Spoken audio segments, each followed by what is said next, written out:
Hey friends, in this video we are talking about how to have a meaningful conversation and share your faith with a Buddhist. Lessons I've learned. Let's jump in.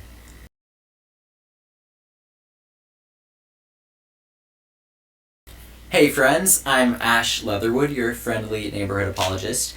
And about a month ago I came back from having spent 2 months in South Asia.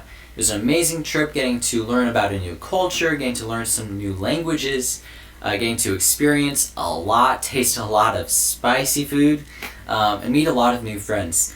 I learned a lot about different religions in South Asia. There are so many different religions represented that you can see so tangibly in temples and practices.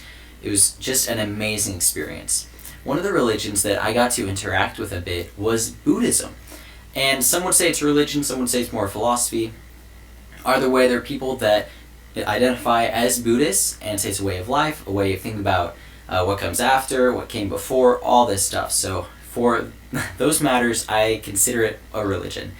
And I just want to tell you a little bit about Buddhism and how to interact with your Buddhist friends, truly learn from them, and how to have meaningful conversations with them about the ideas that really matter, and maybe identify some differences between them and us as Christians. What are some differences in our beliefs, and what makes what we believe special? If you're not a Christian and you're watching this video, I just want to say stick around. You might find some helpful tools of just how to interact with people that have different views than yourself. Some good tools you can use just to have meaningful conversations. Truly get to the root of what other people believe, and just practical ways to identify differences you have in a kind and loving way. Now, the first tip I'm going to give you guys with any religion, not just Buddhism, is approach the conversation as a learner.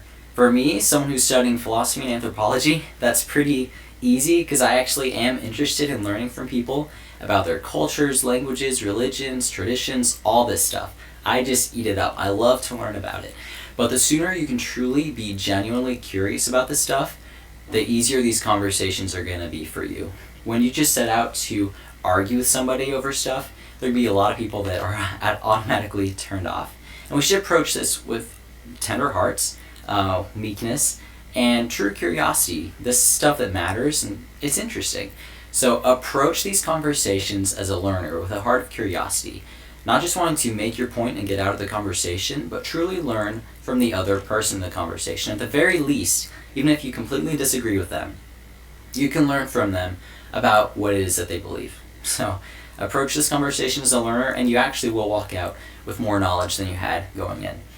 Second is, you don't need to study a lot about a religion to actually have meaningful conversations and get good, meaningful ideas across.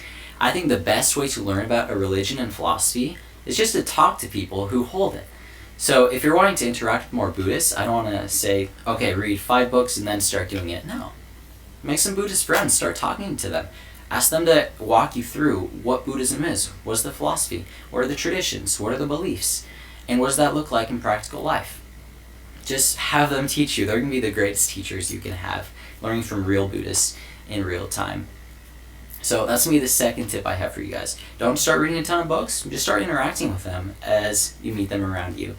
Now here's what I want to say. Third, this is going to be one of the really practical tools for you no matter who you're talking with. And that's going to be to find some common ground. That's the best way to start a friendly conversation with someone who has very different views than you. Start out with common ground. You want to set the foundation for the conversation on friendly terms.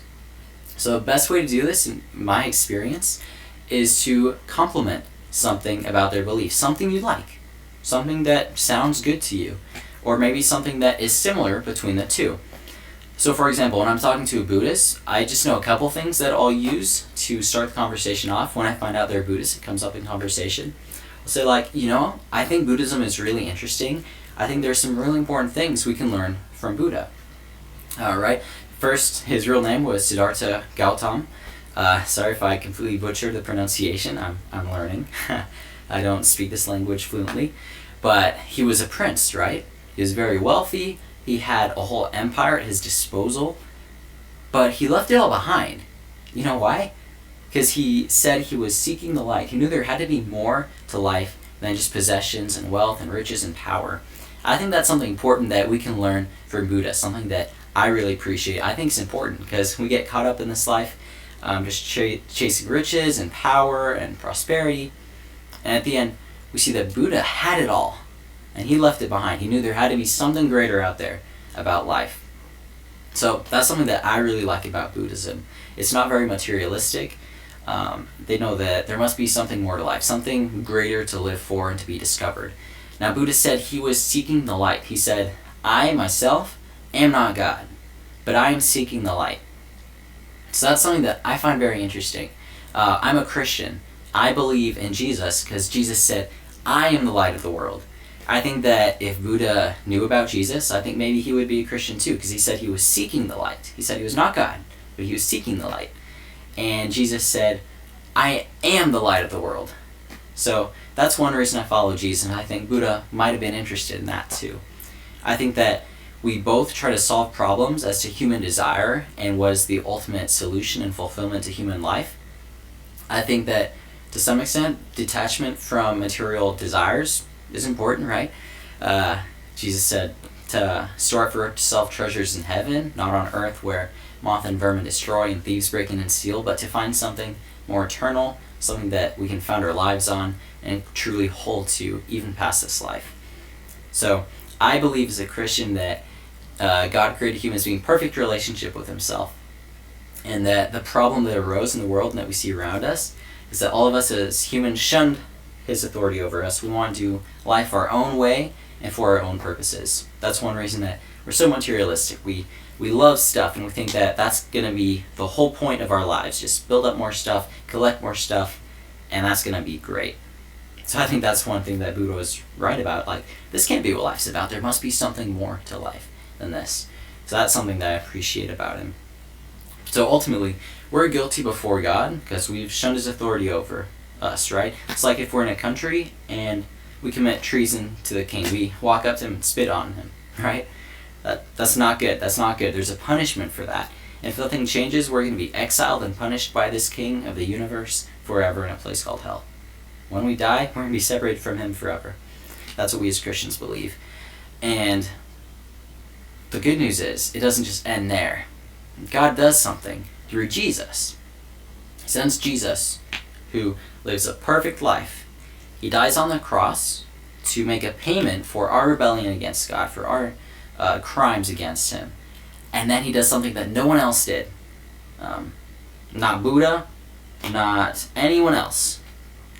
After being killed, he rises from the dead, proving to be God, and proving to have authority to forgive our sins, that he had made the payment, and so that anyone who believes in what he did and calls on his name can receive this forgiveness of sins through his payment and can enter new relationship with God, which is what our hearts were made for. Our hearts are always going to be restless when we try to fill them with just the stuff of this world, the material possessions, wealth, and power. We see that our hearts were made for something so much greater, like Buddha realized, and that they were made for nothing less than God himself, and that they can truly come back to be fulfilled by God when we walk in relationship with him, which is bought through the sacrifice of Jesus. So that's something that we believe as Christians. What do you think about this? How does this play out in the way you view the world, right? What do you think is wrong with humanity? What's the solution? Is God in the equation? So that's just a way that you can really start just the groundworks, find common ground, right? See something that you like about their view, something about their position that really rings well with you, that maybe is common ground, something that's also important in Christianity. I mentioned what we treasure, what we live for, what our hearts desire. That's going to be a great common ground. And then you can just go off of that saying like, yeah, so this is where we're similar. Now, Buddhism, I'm not sure where it goes. Maybe you can explain that to me in a second.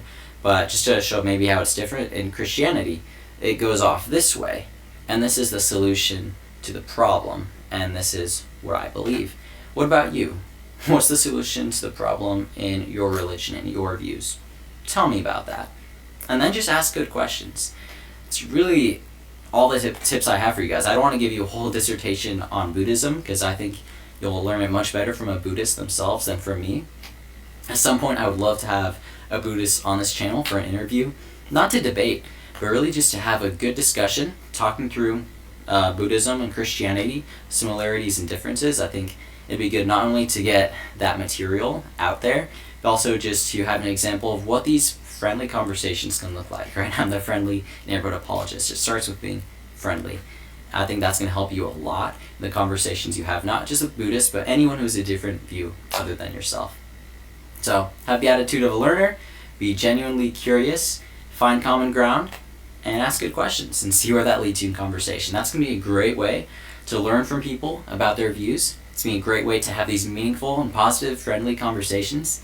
And that's even going to be a great way for you to get to share your faith and see if that resonates with somebody, see if it makes sense to them, if it's something they've never heard before and it brings them hope and joy. So I just want to challenge you guys to put this in practice, get out there, start talking to some Buddhists, learn from them, and share your faith. What do you have to lose?